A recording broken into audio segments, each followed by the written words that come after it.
Alors, le cours de ce soir, il va être basé sur différents discours chassidiques du Rabbi, parce qu'on est à quelques jours de la date de Yujvat.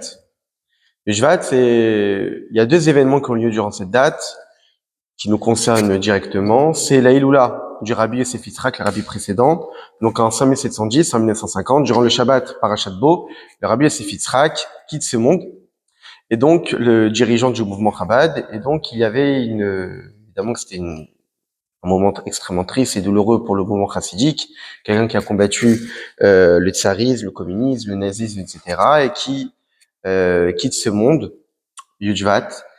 Et évidemment qu'après les 7 jours de deuil, etc., les chassidim se tournent vers l'un de ses gendres, le rabbi qui à l'époque s'appelait le Ramash, le rabbi Menachem Mendel Schneerson. Et les premières lettres, ça fait Ramash. Et donc, beaucoup de chassidim se tournent vers lui et voient en lui le successeur, le 7e rabbi de Chabad. Au début, le rabbi refuse catégoriquement de prendre la direction du mouvement Chabad pour plusieurs raisons, on va pas rentrer dans les détails. Et un an plus tard, à la même date, donc après la première année entre guillemets de deuil du rabbi précédent, le rabbi prend la direction du mouvement Chabad et il prend cette direction en récitant un mamar. On sait que celui qui peut réciter, qui récite un mamar, c'est réservé au rabbi. Le rabbi, c'est le maître spirituel qui est capable de dévoiler des secrets de la Torah. Et donc, en réalité, le fait de réciter ce discours-là était une marque d'acceptation de ce poste de direction du mouvement Chabad. Quel discours le rabbi l'a fait? Alors, le rabbi précédent, avant de quitter ce monde, il n'arrivait plus à s'exprimer verbalement, il n'arrivait plus à parler. Et donc, les discours, il ne les récitait pas, mais il publiait des discours pour que les chassidim puissent les étudier. Le Jishvat était déjà une date, c'était une iloula d'une des rabbetsen. Et le rabbi précédent avait distribué une certaine suite de mamarim, 4 mamarim, qui est partagée en 20 paragraphes, que le rabbi précédent a demandé qu'on les étudie pour Yujvat. Et Yujvat, le rabbi précédent quitte ce monde. Et donc, en réalité, le rabbi a vu dans ces discours-là une sorte de trame pour ce que Dieu attend de nous, pour ce qu'il appelle la 7e génération. Depuis le premier rabbi de Chabad, depuis l'Admor Zaken, le rabbi Shneur Zalman, jusqu'au rabbi, le rabbi est le 7e, le rabbi est le 7e depuis l'Admor Zaken, et donc comme si que on a une mission particulière, qui est la mission de faire venir le Mashiach, de dévoiler Dieu sur terre, comme on le verra. Ce mamar s'appelle le mamar de Bat Shlegani, qui est basé sur un verset de Shir HaShirim. Bat Shlegani Achotikala, je suis venu dans mon jardin, ma sœur m'a fiancé. Et donc, ce mamar, cette suite de mamarim est composée de 20 paragraphes. Et le rabbi, chaque année, il prenait un paragraphe des suites des mamarim de son beau-père et il les analysait. Et donc, en réalité, pendant un premier cycle de 20 ans, le rabbi les expliquait. Et ensuite, pour un deuxième cycle de 20 ans, les rabbis les ont encore une seconde fois expliqués. Donc, on a gardé cette coutume tous les ans d'étudier le paragraphe et les discours du rabbi, comment il expliquait ces fameux paragraphes. Cette année, nous sommes censés étudier le 16e paragraphe Tetzaïn, qui traite d'un certain sujet. Nous n'allons pas forcément l'aborder dans les détails parce que c'est extrêmement long. Celui de cette année, il est extrêmement profond, extrêmement complexe, des nouveautés assez particulières dans les secrets de la Torah. Et donc, ce qu'on va essayer de voir d'abord, c'est un résumé de tout ce que le rabbi précédent et le rabbi peuvent dire jusqu'à arriver au 16e paragraphe, d'essayer d'expliquer un petit peu la notion de cette année et le lien avec la paracha de cette semaine, la paracha de Béchalach, qui est la fameuse paracha où les bénis Israël traversent le verset de la mer pour se sauver des Égyptiens. Alors, le fameux mamar de Bat Shlegani, c'est Dieu qui s'adresse aux bénis Israël, parce qu'on sait que le roi Salomon, lorsqu'il a fait le livre de Cantiques des Cantiques, il a fait une sorte de parabole de relation entre un homme et une femme, de relation d'amour, que là, c'est le mari qui dit à la femme, je suis venu dans mon jardin, ma sœur m'a fiancé. La relation entre le peuple juif et Dieu, c'est une relation aussi, que Dieu c'est le mari, et nous sommes le peuple juif, nous sommes sa femme. Et donc Dieu s'adresse à nous, et nous dit, je suis venu dans mon jardin.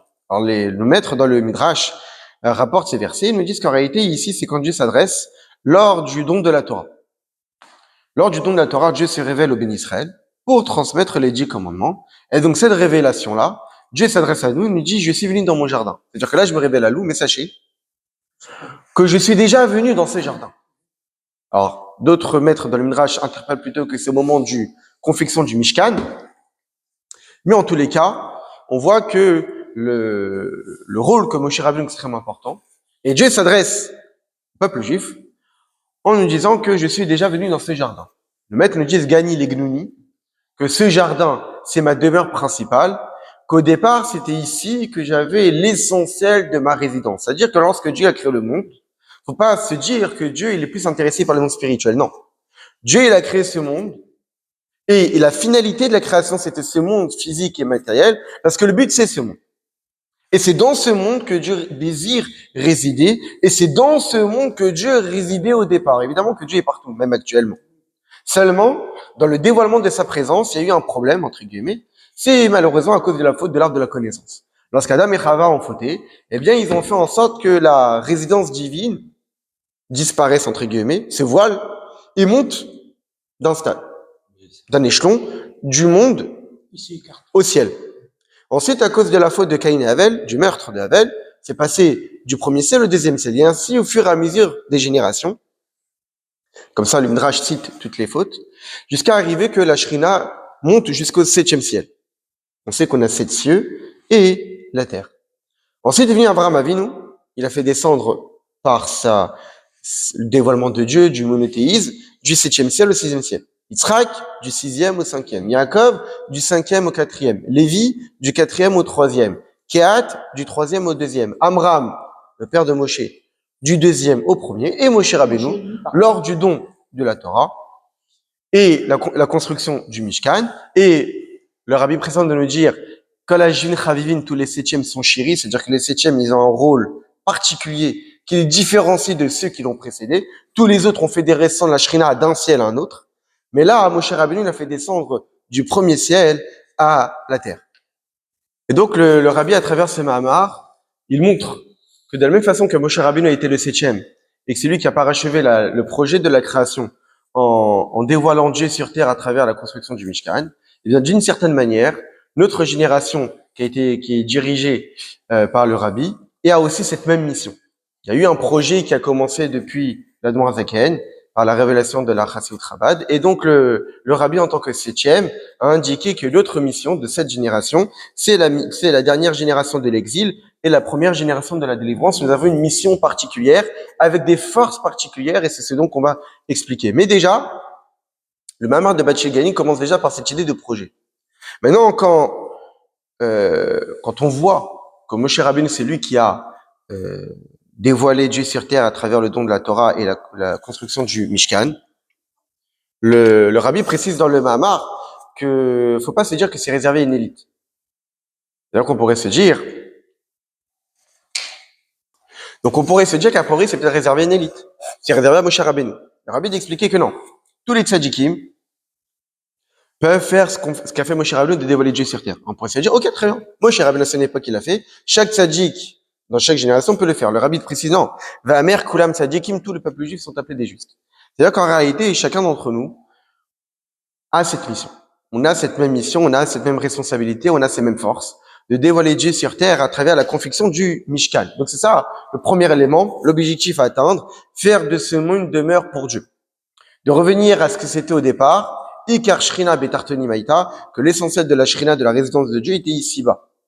Le rabbi, même dans le Mahamar, de préciser que non seulement de revenir à ce que c'était au départ, mais même d'obtenir quelque chose qu'il n'y avait pas au départ. Je ne vais pas rentrer dans les détails. C'est quoi cette différence entre le du Mashiach et ce qu'il n'y avait pas au départ? Mais l'idée, c'est qu'on peut atteindre beaucoup plus que ce qu'il y avait au départ. Maintenant, cette lumière dont on parle qu'il faut dévoiler, c'est laquelle? Cette lumière divine dont on parle, c'est évidemment une lumière divine qui est infinie, qui surpasse la création, qui est le dévoilement de l'essence même de Dieu. Comment ça s'est opéré? Ça s'est opéré par la confection du Mishkan. Le Mishkan, l'essentiel du Mishkan, était d'offrir des sacrifices. Donc là, après qu'on a parlé du projet, après qu'on ait parlé de qui réalise ce projet, donc le projet dévoiler Dieu sur terre, qui participe à ça, tous les bénis Israël. Maintenant, comment? Alors, on a vu que Moshe Rabbeinu a dévoilé Dieu sur terre à travers la confection du Mishkan. Le Mishkan est l'endroit dans lequel on offrait essentiellement les sacrifices. C'était l'endroit où on offrait les sacrifices. C'est quoi un sacrifice? C'est qu'on prenait une bête, un animal, et qu'on brûlait entièrement pour l'offrir, pour procurer chez Dieu, nachatroir, un plaisir chez Dieu.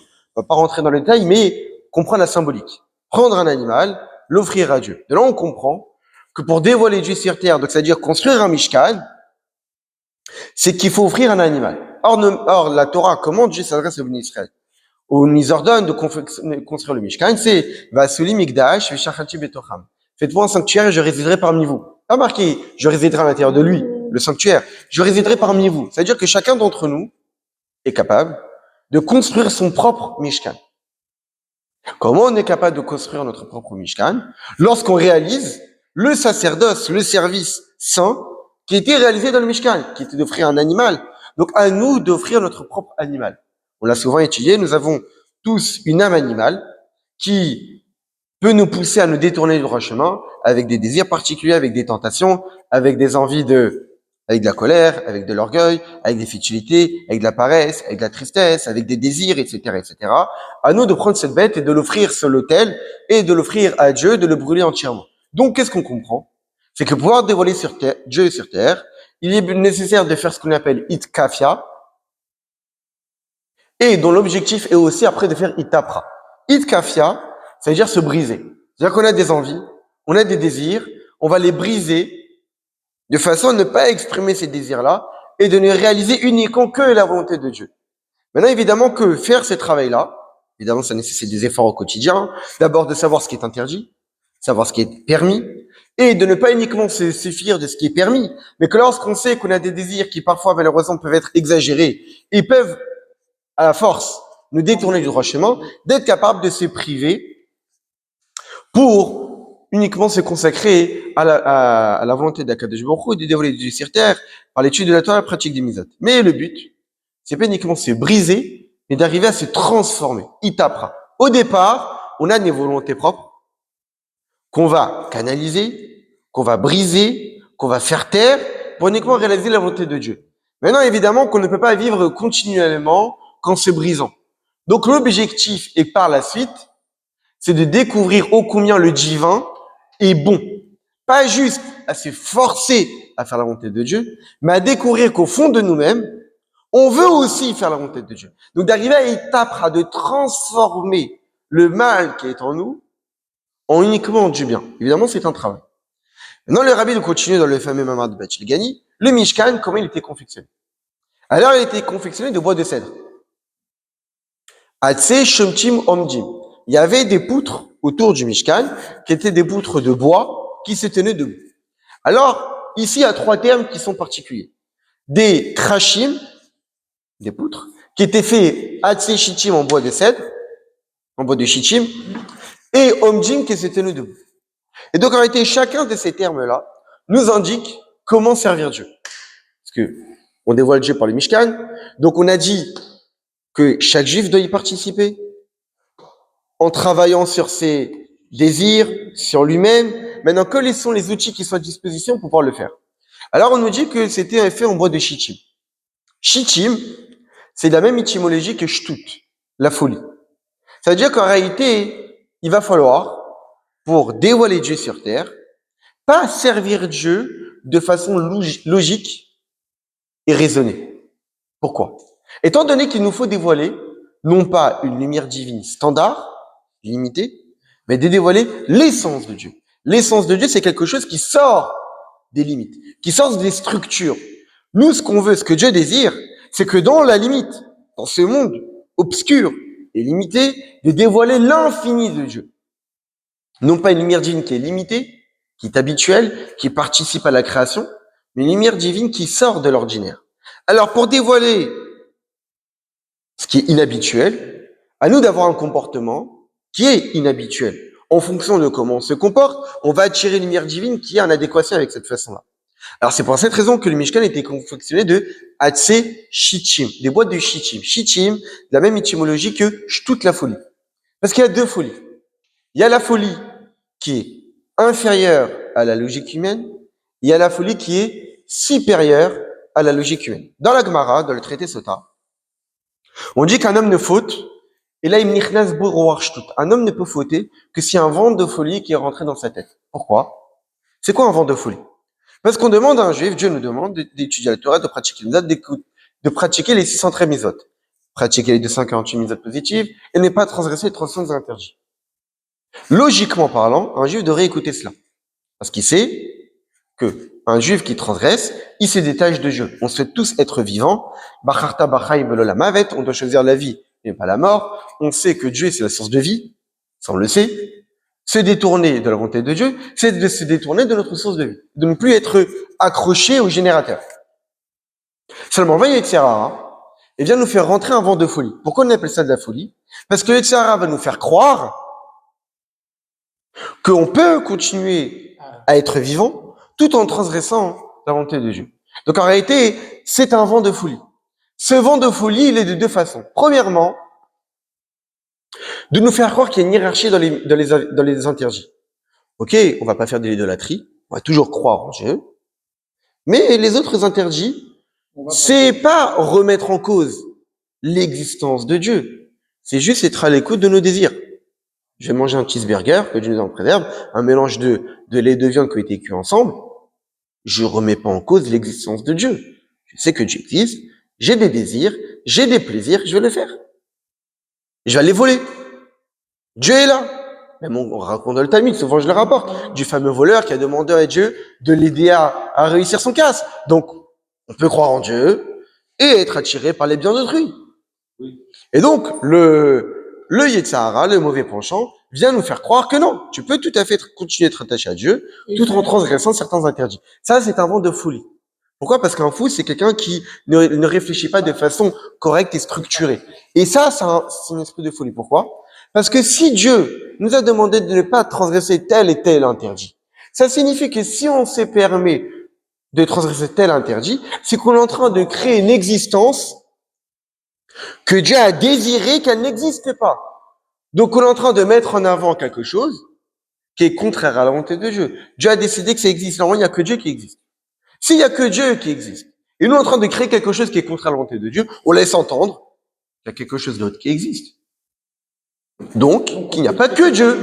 Et s'il n'y a pas que Dieu, donc c'est un semblant d'idolâtrie. Le Yetzer Hara nous fait croire que tous les autres interdits, il y a un interdit d'idolâtrie, et tous les autres ne sont pas de l'idolâtrie. Mais tous les autres interdits, au plus profond d'eux-mêmes, de façon très raffinée, c'est un semblant d'idolâtrie. C'est quoi l'idolâtrie? Comment c'est dit en hébreu? Avoda, zara, un travail étranger.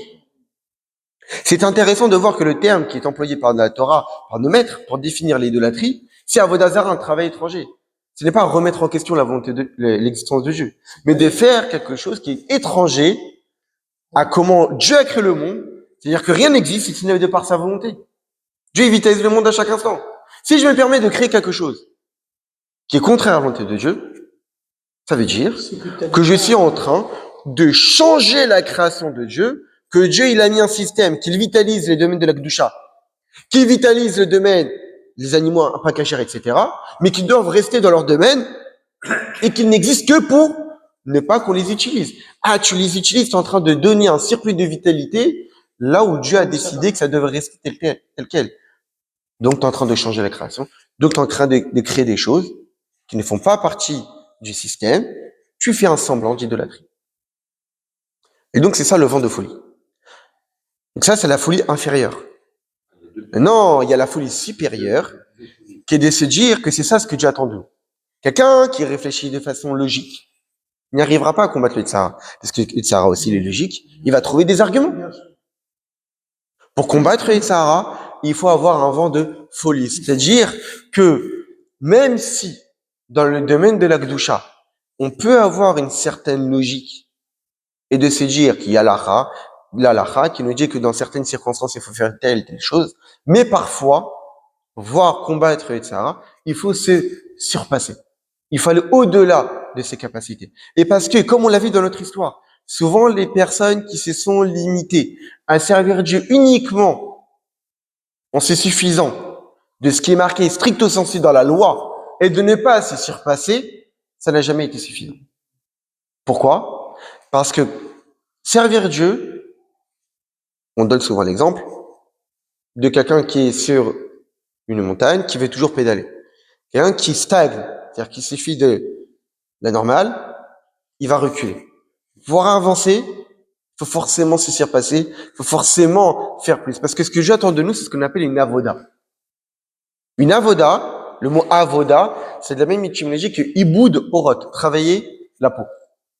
Pour prendre la peau d'un animal et d'en faire un parchemin, on a forcément changé la nature de la peau. On l'a pas laissé telle quelle brute.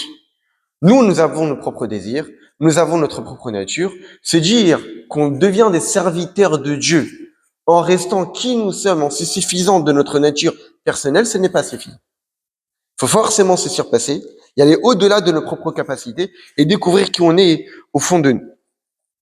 Donc ça, c'est Shtut. Ensuite, on dit que les poutres du Mishkan est appelées des Krashim. Krashim, Keresh, il peut être lu Kesher, un lien, et peut être aussi lu Sheker, le mensonge. Donc on voit que les poutres du Mishkan sont appelées Krashim, mais qui sont les mêmes lettres du mot Sheker, le mensonge, et les mêmes lettres que le mot Kesher, un lien.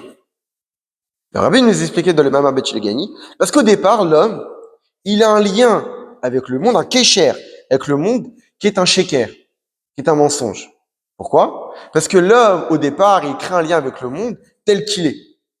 On rentre en connexion pour manger, pour boire, pour travailler, de vivre en tant qu'être humain. Mais tout cela ne sont que des éléments qui relèvent du mensonge. Pourquoi? Parce qu'on a l'impression que ce sont une existence véritable, mais l'existence véritable, c'est Dieu. Or, Dieu, certes, il a voulu que toutes ces choses qui nous entourent existent. Et du fait que Dieu les a créées, il a voulu qu'ils existent, il existe vraiment. On ne vit pas dans un rêve, comme certains peuvent le croire. Le monde est un monde réel. C'est marqué, Bereshit bara Elokim et Hashem v'Taaretz. Au commencement, Dieu créa le ciel et la terre. Le monde a véritablement été créé. Nous ne sommes pas dans un rêve, c'est un monde réel. Mais, croire que ce monde et ce qui nous entoure, et ce sont des choses qui existent vraiment, et qui paraissent comme étant ça l'essentiel, non. L'essentiel, c'est ce qui vitalise les choses derrière. Donc, créer un lien avec le monde par rapport à ce qu'il est visible et de croire que c'est ça l'essentiel, ce qui est cher là, ce lien-là, non. C'est du sheker. C'est du mensonge. Alors, qu'est-ce qu'il faut faire? Il faut créer keresh. Il faut créer des poutres du Mishkan. Regarde ce qu'il y a derrière. Ne crée pas le lien direct, mais crée un lien avec ce qu'il y a derrière. Vois ce qu'il y a au-delà de ce que le monde, comment se présente devant toi. Le monde, exactement, le monde se présente devant toi comme étant une existence à part entière, comme étant un avion sans pilote, comme étant quelque chose qui est laissé à la liberté de tout un chacun, mais il y a quelqu'un qui est derrière, qui vitalise à chaque instant, qui a créé le monde dans un projet, que chaque humain a été créé pour une mission, pour un but.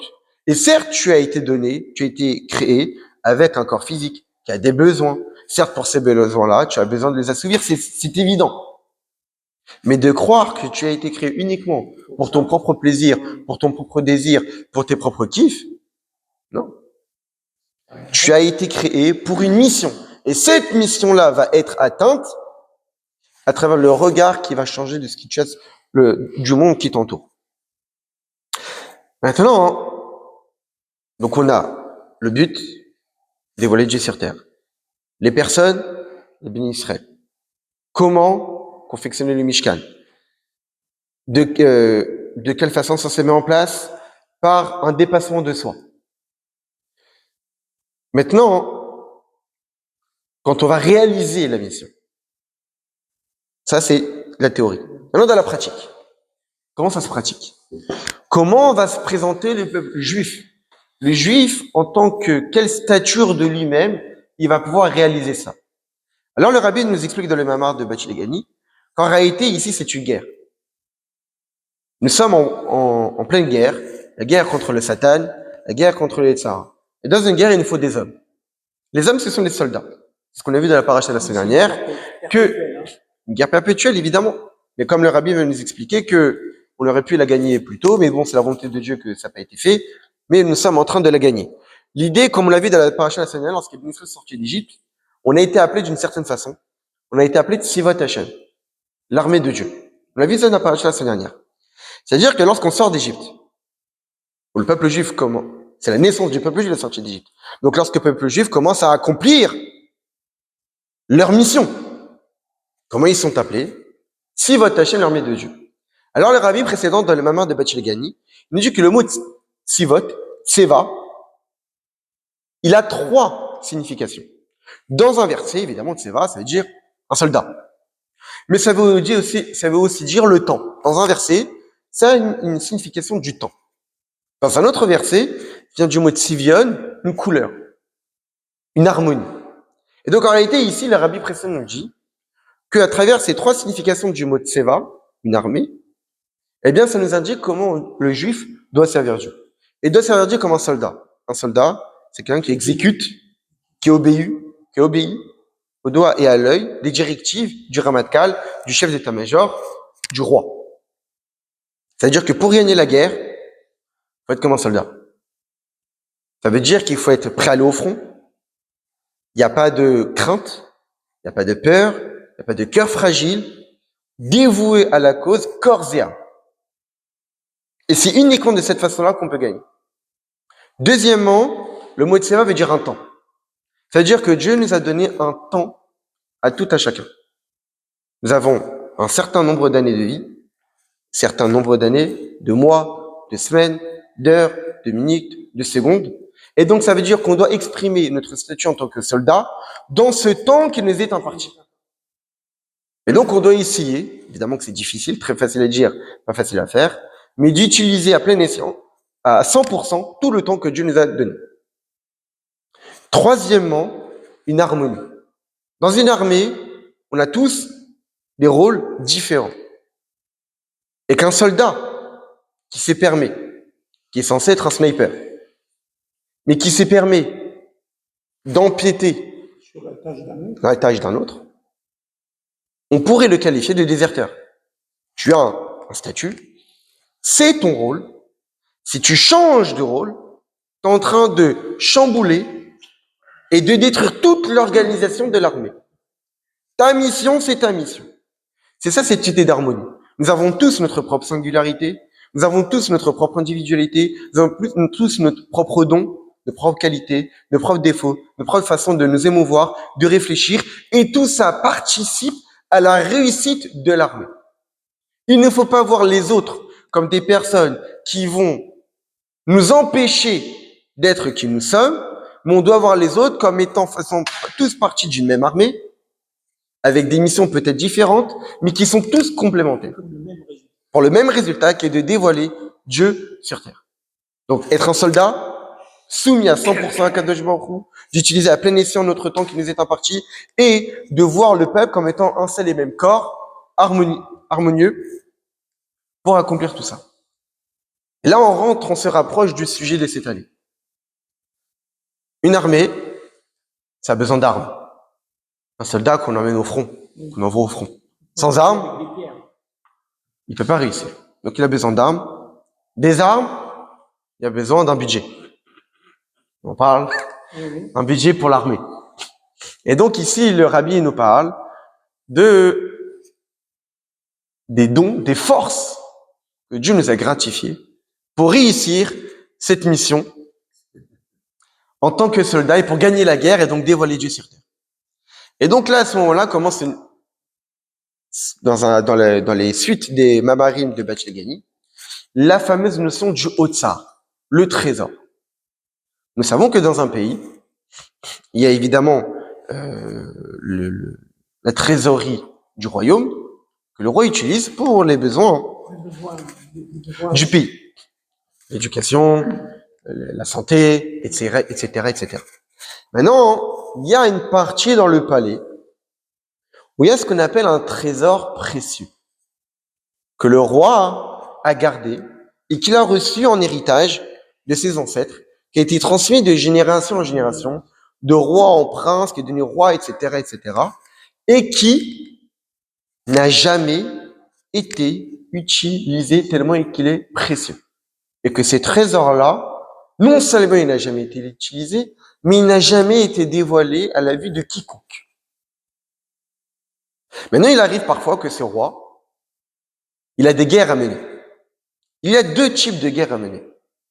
Il y a des guerres pour voler les biens d'un autre pays, les denrées, les pierres précieuses, comme certains peuvent avoir, Grenade, tout ce qui se cache derrière, etc. Donc, il y a ce premier type de guerre qui est de prendre Shalal Rav, de prendre le trésor d'autrui, de prendre les biens d'autrui, de prendre les denrées ce que les autres ont et qu'on n'a pas forcément dans notre propre pays. Alors évidemment que ce type de guerre, évidemment, un certain budget qui va être utilisé, mais puisque c'est pour recueillir l'argent, la richesse d'un autre pays, alors il y a tout un calcul qui va être fait pour savoir est-ce que ça vaut la peine d'investir autant d'argent par rapport aux bénéfices qu'on va en tirer de cette guerre. Donc c'est évident que cette guerre peut être menée, mais si on sait que les bénéfices qu'on va tirer de cette guerre-là sont pas si importants par rapport aux moyens que je vais investir, alors pas forcément que je vais aller au bout. Il y aura tout un calcul par rapport au budget qu'on va mettre là, etc. Bien évidemment. Notre type de guerre qui va être menée, là, c'est pas une guerre pour gagner du terrain, pour gagner le trésor d'autrui, mais c'est une guerre identitaire. On sait qu'on a un ennemi qui est dangereux pour mon royaume, qui est dangereux pour ma dynastie, qui est dangereux pour ma personne. À ce moment-là, il n'y a plus de calcul. À ce moment-là, le roi, il sait que s'il n'utilise pas tous les fonds qui existent dans le royaume, sa vie est remise en question. Il peut ne pas survivre à cette guerre-là. Alors même ce trésor qui n'a jamais été utilisé, qui n'a jamais été dévoilé à qui que ce soit, et vu de tous, tout d'un coup il l'utilise. Pas seulement qu'il va l'utiliser, il va le dilapider, il va l'élargir, il va vider les caisses pour pouvoir atteindre l'objectif et de sortir victorieux de cette guerre. Et donc il va utiliser une mida, un attribut, une qualité que peut-être seul le roi est capable de détenir, ce qu'on appelle la midata netzach.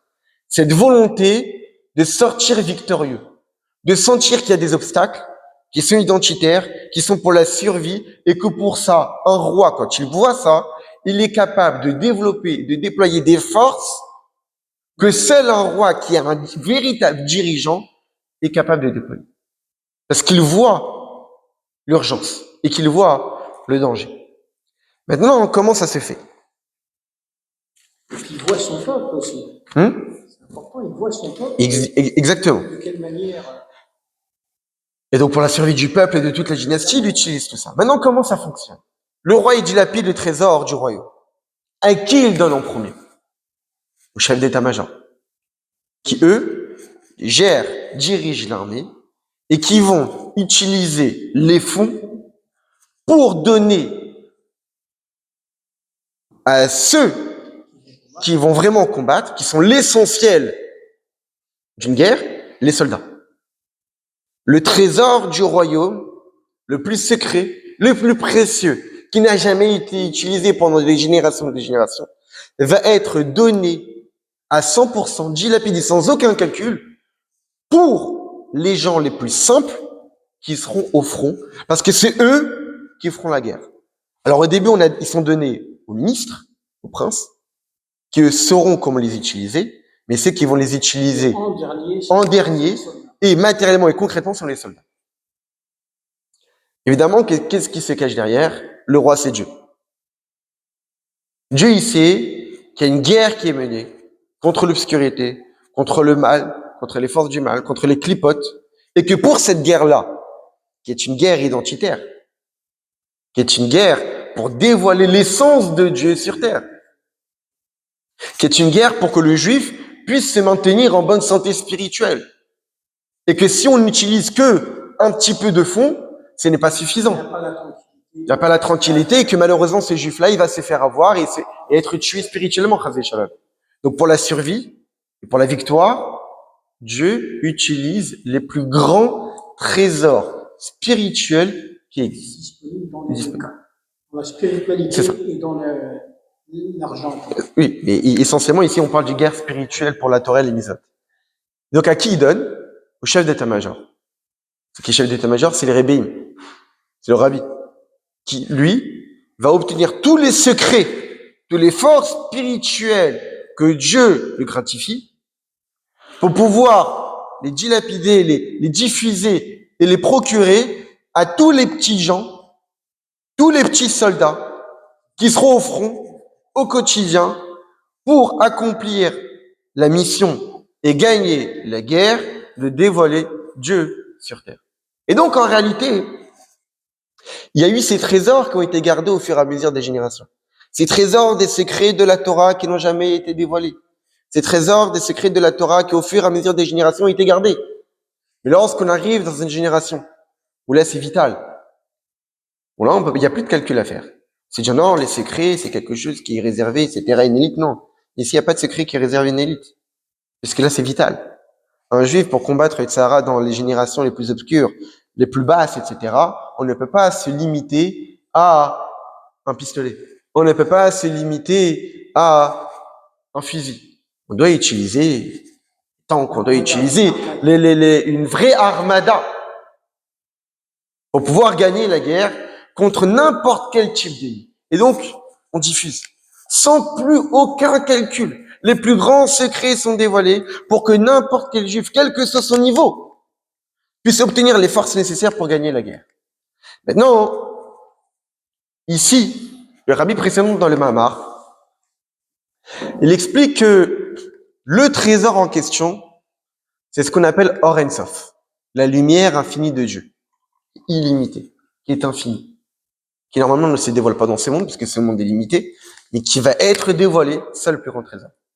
Maintenant, le rabbi précédent peut expliquer le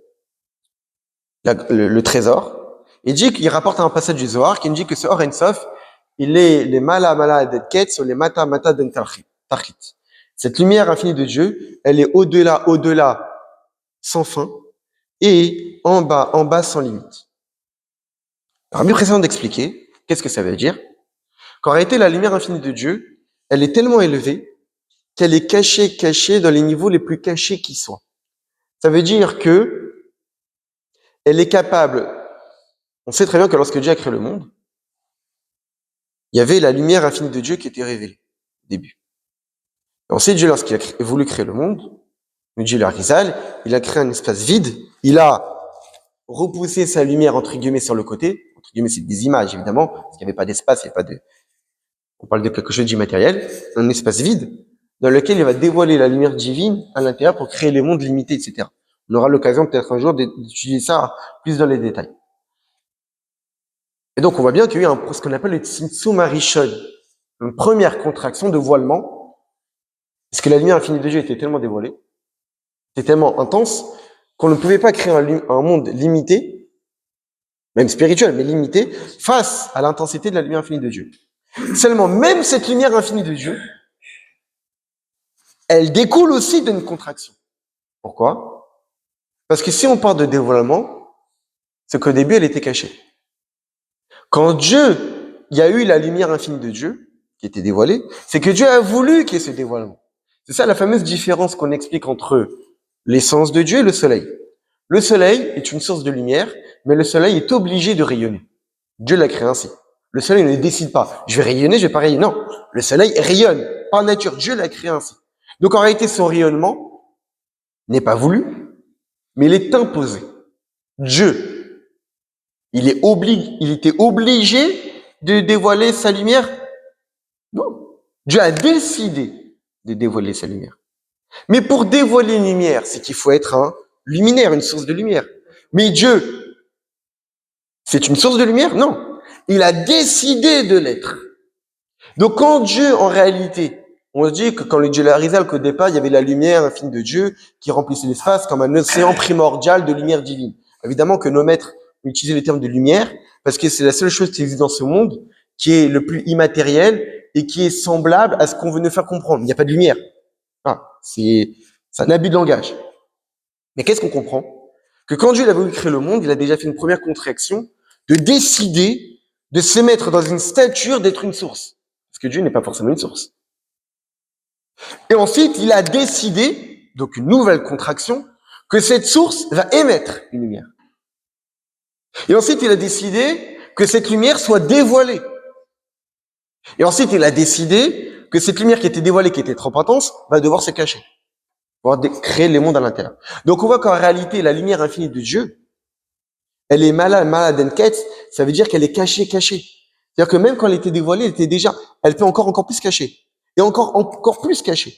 Donc on voit qu'il y a un niveau extrêmement élevé, d'où la lumière divine peut exister. Et quand on dit que la lumière divine, elle est les mata dentachit, elle se dévoile d'un niveau les plus bas, c'est que souvent, la grandeur d'un maître, on peut le voir de deux façons. Soit il est capable d'expliquer les notions aux gens les plus simples, ou soit on voit la grandeur d'un maître que quand on discute avec quelqu'un, la personne constate que malgré toute la grandeur intellectuelle qu'elle a, elle n'arrive pas à comprendre vraiment le fond de la pensée. Donc il y a deux façons de voir la grandeur d'un maître. Soit sa pensée qui est inatteignable, soit qu'il est capable d'expliquer même aux gens les plus simples.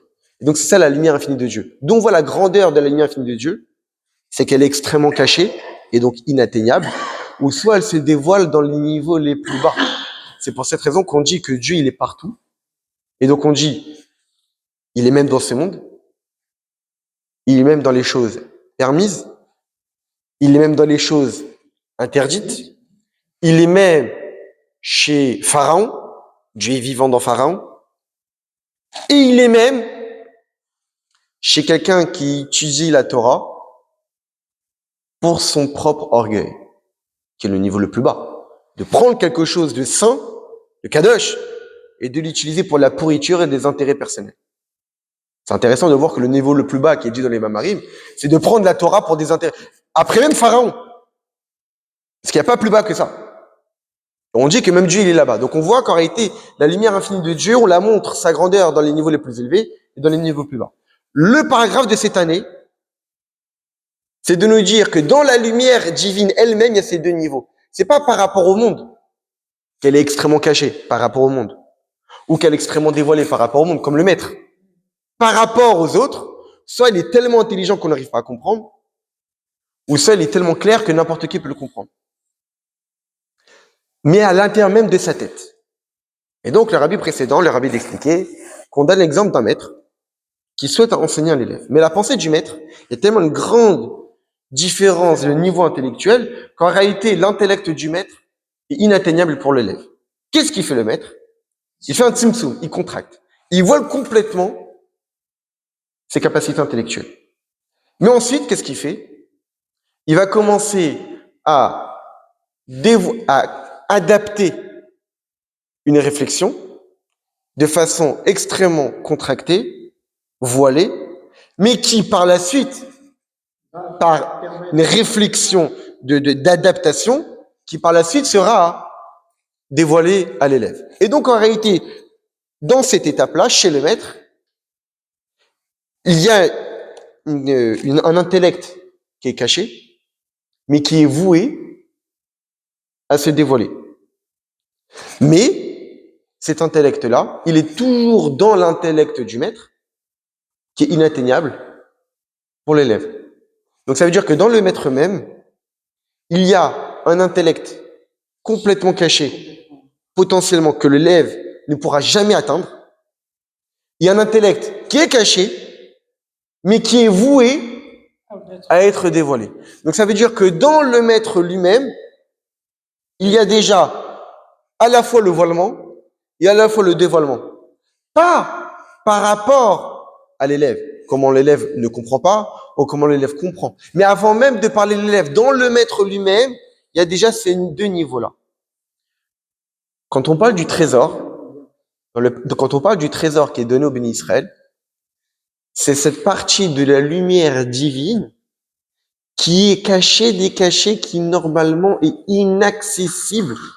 Pas par rapport au monde, mais dans la lumière elle-même, elle est déjà inaccessible. Alors évidemment que c'est extrêmement profond, on n'a pas forcément la possibilité de l'expliquer dans les détails. Mais l'idée de se dire que ce qui nous est donné comme force pour pouvoir atteindre l'objectif de dévoiler Dieu sur terre, c'est ça. C'est cette lumière infinie de Dieu qui précède même la création, que même la lumière infinie de Dieu qui remplissait l'espace avant la création, c'est même pas celle-ci. C'est encore plus élevé. Encore plus élevé. Et ça, c'est donné à qui? À nous tous. Cette lumière divine, elle est cachée en chacun d'entre eux. Et là, on le voit dans notre paracha. Mais elle est là. Et ça, on le voit dans notre paracha. Dans notre paracha, on voit que les bénis Israël sortent d'Égypte. Et les Égyptiens poursuivent les bénis Israël. Et on est face à la mer. Et le Midrash nous dit que face à la mer, il y a 4 groupes de bénis Israël. Le bénis Israël se partage en 4 groupes, chacun avec une idée en tête. Un premier groupe, on va se suicider. Un deuxième groupe, autant revenir en Égypte. Un troisième groupe, on va faire la guerre. Un quatrième groupe, on va prier à Hachem. Et chacun de ces 4 groupes-là ont eu tort.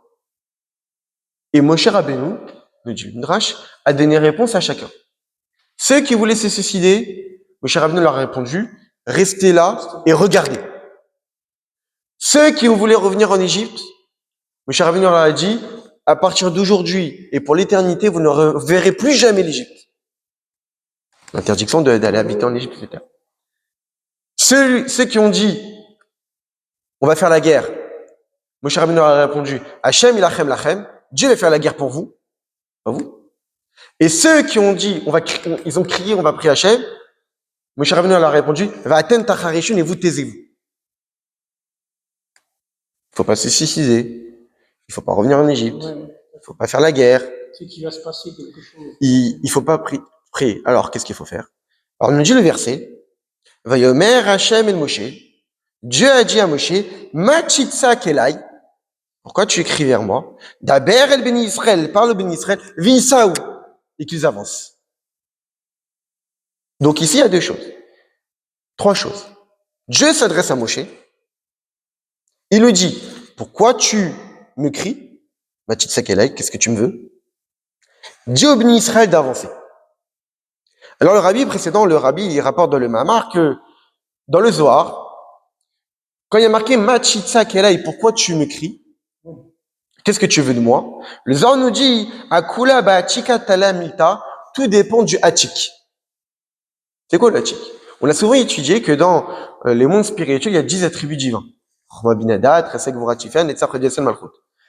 L'idée intellectuelle, le développement intellectuel, la connaissance, la bonté, la rigueur, l'harmonie, la victoire, la splendeur, le fondement et la royauté. Au-dessus de ces 10 attributs-là, il y a ce qu'on appelle le Keter, la couronne qui surplombe. Dans le Keter, il y a 2 niveaux. Il y a ce qu'on appelle Arichanpin, le long visage, et il y a ce qu'on appelle Achikyomin, l'ancien des jours. Keter, c'est en réalité l'attribut divin qui fait l'intermédiaire entre l'infini et l'enchaînement des mondes. Une première partie qui est la partie la plus basse, c'est une image, la partie la plus basse de l'infini, et une deuxième partie qui est le début, l'ancêtre, la source de l'enchaînement des mondes. Par exemple, chez l'homme, nous avons nous aussi nos 10 attributs, 3 capacités intellectuelles, 7 capacités émotionnelles, mais au-delà de tout ça, il y a quelque chose qui est au-dessus de tout ça, c'est la volonté. Il y a le Keter. Et le Keter, il a 2 facettes. La facette la plus superficielle qui est la volonté, et la facette la plus profonde qui est le plaisir. C'est pour cette raison qu'au tout début, la partie la plus profonde de l'être, c'est le plaisir. Comme je sais que j'ai du plaisir de quelque chose, je vais le vouloir. Comme je vais le vouloir, je vais réfléchir à l'avoir. Comme je vais réfléchir, ça va créer une émotion. Cette émotion va créer une pensée. Comment l'obtenir? Je vais en parler, je vais le faire. Et c'est toujours ce processus. Plaisir, volonté, réflexion, émotion, pensée, parole, action. C'est Keter, Chochma Bina, etc., etc. Donc Keter, Ta'anoug, Ratson, Mochin, Midot, Marshava, Djibour, Maaseh. Et donc ici, le Zohar nous dit, qu'est-ce que tu me veux? Achika Tayamita, tout dépend du Hachik, c'est-à-dire le niveau le plus élevé. Qu'est-ce que veut dire le Zohar? Il y a déjà tout là-dedans. Il y a déjà tout dans le Hachik. Ok? C'est-à-dire le niveau le plus élevé. Ça va revenir à ce qu'on a dit tout à l'heure. Le niveau le plus élevé qui existe, qui est le plus caché, qui est Hachik. Hachik, ça veut dire séparé, détaché, normalement inaccessible. Donc quand Dieu a dit, mais qu'est-ce que tu me veux? Nous dit le Zohar Rabbi Shimon, Kula ba'achika ta'amita, tout dépend du Hachik. Maintenant, le Rabbeinu Bechaye, un commentateur de la Torah, qui nous dit, mais Machitza Kelai, qu'est-ce que tu me veux?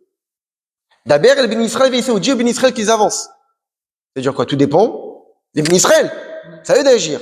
Parce que Dieu a dit aux bénis Israël, avancez. Et donc là, il s'arrête. Et donc, le rabbi de nous dire quoi? C'est comme ça qu'il faut interpréter que le sens simple et le sens ésotérique du Zohar vont ensemble.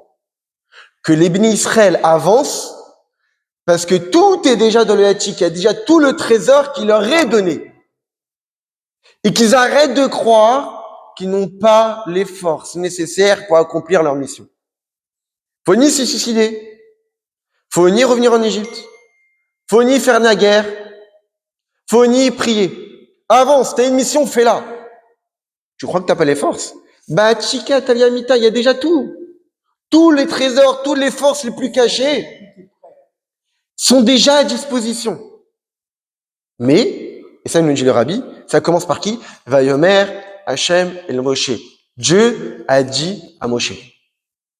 Pour que les bénis Israël avancent, il y a les ministres, il y a les chefs d'état-major, que le roi leur a donné le trésor, qui est le rabbi, qui sont les rébéim, qui ont récupéré tous les trésors de toutes les générations, et que maintenant le 7e, le rabbi, il est diffusé pour tout le monde, pour tout le peuple juif dans les 4 coins du monde, et qu'on arrête de se dire qu'on va rester planté là, qu'on va pleurer, etc.